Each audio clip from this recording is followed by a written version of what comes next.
O Vangelo secondo Luca, capitolo 9. A missione dei 12. Gesù chiamò vicino a i discepoli suoi e retta loro potere umano in cuore a tutti i spiriti infami e il potere fa sta buona gente e mandai per regare il regno di Dio e sanai i malati. Dicette loro: non portate niente per viaggio, né bastone, né borse, né pane, né denaro, e manca una veste per cagnare. In ogni casa dove residete, rumalite andate sino a quando non vennero a loro e vi mettere in cammino nata voto per il indannato pizza. Per tutti quelli che non vi accoglieranno, quando asciarrite dentro quella città, scutuliatevi pure a paura che si è attaccata sotto i piedi vostri, come attestazione vostra contro loro. Tanto loro partettero e se ne per tutti i paesielli pregando il regno di Dio e sanando i malati. O dubbi Erode. In quegli giorni Erode, tetrarca da Galilea, sentette parlare tutti questi fatti e non sapeva che aveva pensato, perché certi dicevano: Giovanni è risuscitato dai morti, altri poi dicevano: è tornato profeta Elia, e altri ancora: è a risorto uno che i profeti erano passati. Erode invece diceva: Giovanni l'ha già fatto tagliare la capa proprio di Dio, e chi è mai chiesto che sente dicere tutte queste cose? E faceva tutto possibile per vedere. O ritorno dell'Apostola. Quando tornai tutta l'Apostola, contai a Gesù tutto quello che loro avevano fatto. Tanto Gesù si pigliò insieme con esse e con loro e se ne jette in città che si chiamava Betsaida. Ma tutta quella gente lo sapette e correttene subito appresso a loro. Gesù raccogliette e cominciò a parlare loro del regno di Dio e a sanare tutti quelli che stavano malati. La moltiplicazione dei pani. Quando oramai si era fatto quasi notte, e due si accostarono a Gesù e ricettano: Maestro, oramai si è fatta tardi. Non è meglio che tu mandi a casa tutta sta gente? A così potranno trovare una pizza, per s'accattare qualcosa per mettere sotto i rienti, e potranno pure trovare un vacanza per passare la nottata in mezzo a queste cabagne, rinde paeselli vicino, perché chi stu pizza è assai stramana e sulagna. Ma Gesù dicette a loro: non è necessario, perché oggi sarete voi a mangiare tutta sta gente. Ma noi non diremo che 5 pagnotti, e pane e 2 pescetielli. Vorreste che io mi noi accattavo mangiare per tutta questa gente? Le rispondettero i discepoli, perché in gestivano quasi 5.000 uomini. Facetela assettare, in terra c'è pedire una cinquantina di persone, dicette Gesù. E i discepoli così facettero e imitarono tutta quella gente a s'assettare per terra.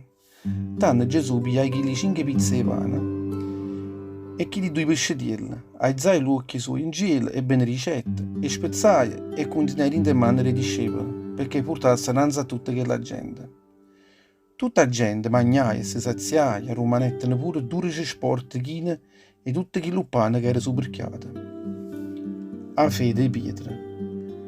Un giorno, mentre Gesù si trovava in una pizza sulagna a priare, i discepoli suoi stavano qui e facette a loro che la domanda: chi sono chi per tutta la gente?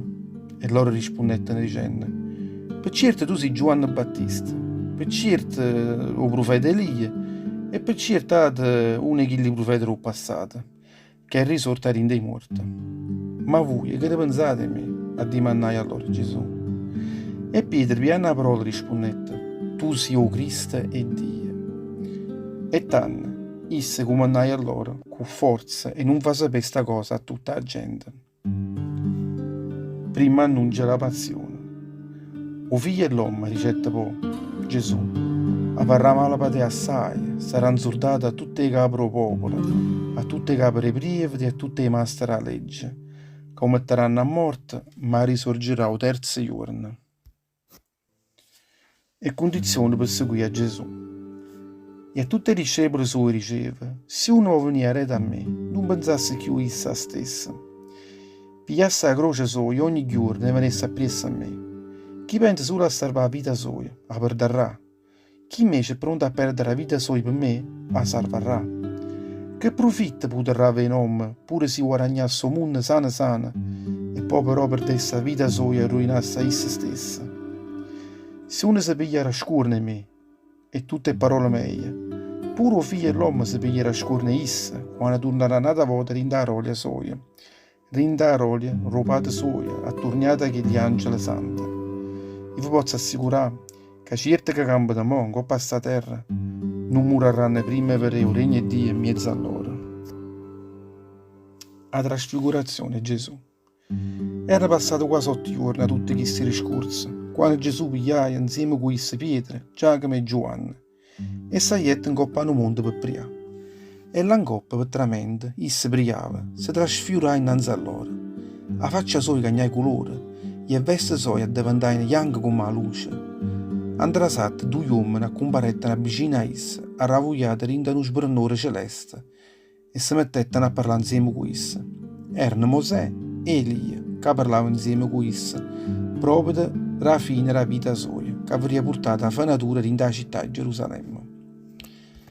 Pietro e quelli due che stavano insieme con essa non già facevano a tenere l'occhio aperto per suono, ma con tutte queste non già facevano a Roma nescedata e verrettero tutta la rolia soia, e quelli 2 uomini che stavano insieme con essa.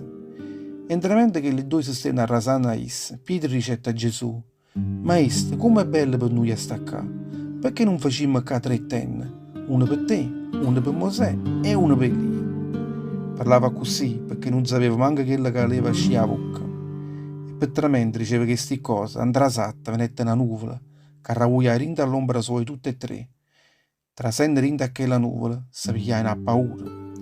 A rinda a quella nuvola scetta una voce che diceva: Questo è il figlio mio più caro che tenga, quello che io gestisco.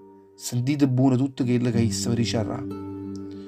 Vromma che la voce fennette, Gesù si accostava a loro e tu con una mano sua e dicette: Aizzatela, non vi pigliate a paura. E che gli discepoli vedettero che Gesù era rimasto solo. Loro rimanettero senza città e rinda a chi gli cuorno non contavano a nessuno tutto quello che loro avevano visto. Gesù guarisce un'epilettica. Un giorno appresso, roppa che Gesù e che gli discepoli erano scesi a coppa che il mondo, non uovo gente corretta per incontrare Gesù. Andrà satta, in mezzo a quella gente, non si mette a luccare dicendo: Maestro, ti supplico, vieni a vedere a figlio, perché è l'unico figlio che tengo. O vi canna, e vado uno spirito infame alla ferra, e chi subito si mette a luccare, si scutuleia, e sto povero guaglione comincia a buttare la scuma per mocca, e astiende che lo spirito infame si arrasa a chista, lasciandolo in terra, mezzo morto. Oggi hanno andate tutti i discepoli tuoi a scacciare il demonio a rindo corpo suo, ma loro non sono stati capaci di fare. Gesù sa votare tutta quella gente ricetta, gente capatosta e senza fede, sino a quando vi credete che avesse rimanere ancora in mezzo a voi. Per quanto tempo ancora va a sopportare? Poi ricetta il padre: portami a figlia da qua, innanzi a me. Per tremendo chi si accostava innanzi a Gesù, che il demonio buttava in terra, e lo facette ricogliere innanzi ai piedi di Gesù Cristo, facendolo buttare scuma per mocca. Gesù danna come non già con violenza che lo spirito infame e lo facette subito sta buona. Chi lo guaglione lo consegnai in mano rubate. E tutta quella gente che stava vicina, umanetta con la bocca aperta innanzi a tutto quello che Gesù aveva fatto. O secondo annunzio della passione. Per tramente tutta quella gente rimase chine meraviglie per tutte le cose che Gesù faceva. Queste ricette dicevano suoi: tenete sempre a mente tutte le parole che vi dico in questo momento. O figlio dell'uomo sta per essere consegnato in mano dell'uomo. Tutti i discepoli suoi danno non arrivavano a afferrare senza tutte queste parole, perché per loro tutte quelle parole erano così scure che non si poteva capire, e poi si pigliavano pure a paura di mandare spiegazione un coppa stufatta. Chi è il più grosso?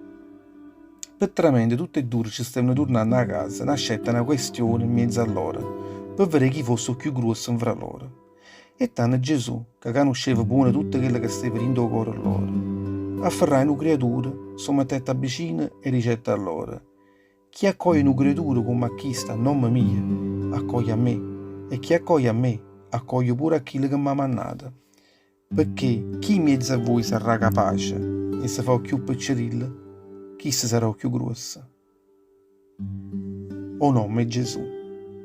L'apostolo Giovanni stessa dando ricetta: Maestro, abbiamo visto uno che scacciava il diavolo a nome tuo e noi l'abbiamo fatto subito una buona cazziata e abbiamo comandato a chiste non lo fa mai più perché Gil non sta in mezzo a noi che veniamo a pessa. E Gesù rispondette a loro dicendo: non lo proibite perché chi non è contro voi sta con voi. Gesù trase da Samaria. Si stava avvicinando il tempo quando Gesù aveva essere luogato mezzo a a questo mondo e proprio per questo si indirizzava ha risoluto mezzo alla città di Gerusalemme e mannà innanzi certi masciature. Queste partettano e trasettano in un paesello dei Samaritani per preparare via innanzi a essa. Ma questi non ne volettero accogliere in due paesi loro, perché sapevano che Gesù si indirizzava in la città di Gerusalemme. Quando sapevano questo, Giacomo e Giovanni, che erano due discepoli suoi, dicettero: Signore, vuoi che noi diciamo che scendesse a giro fuoco e consumasse tutta la gente di questo paese? Ma Gesù salutò loro, le facette una buona cazziata. Poi tutti insieme partettero per il tuo paese. La vocazione apostolica. Petramente camminavano in mezza via, non mi si accostava a Gesù e le ricette: Maestro, vuoi venire pure insieme con te? A dove vai? Gesù rispondette e dicendole: e voi per tenere Natale, la uccello del cielo tenne un'iva, o figlio dell'uomo invece non tenne una pizza dopo la capa sua. A Natale ricette: vieni pure tu a pensa a me. E Cristo rispondette dicendole: Signore, lasciami prima a terra a Padova. E Gesù le dicette: lascia che è morta atterrassi nella di morte, e tu vai e mettiti a pregare vieni e Dio. Poco più annanzi Natale dicette: Signore, io voglio venire insieme con te, ma lasciami prima assaporare tutto quello della casa mia. Gesù rispondette pure a Cristo dicendo: nessuno che ha messo la mano alla ratola e poi sa vuota a rete è buona, può regna e Dio.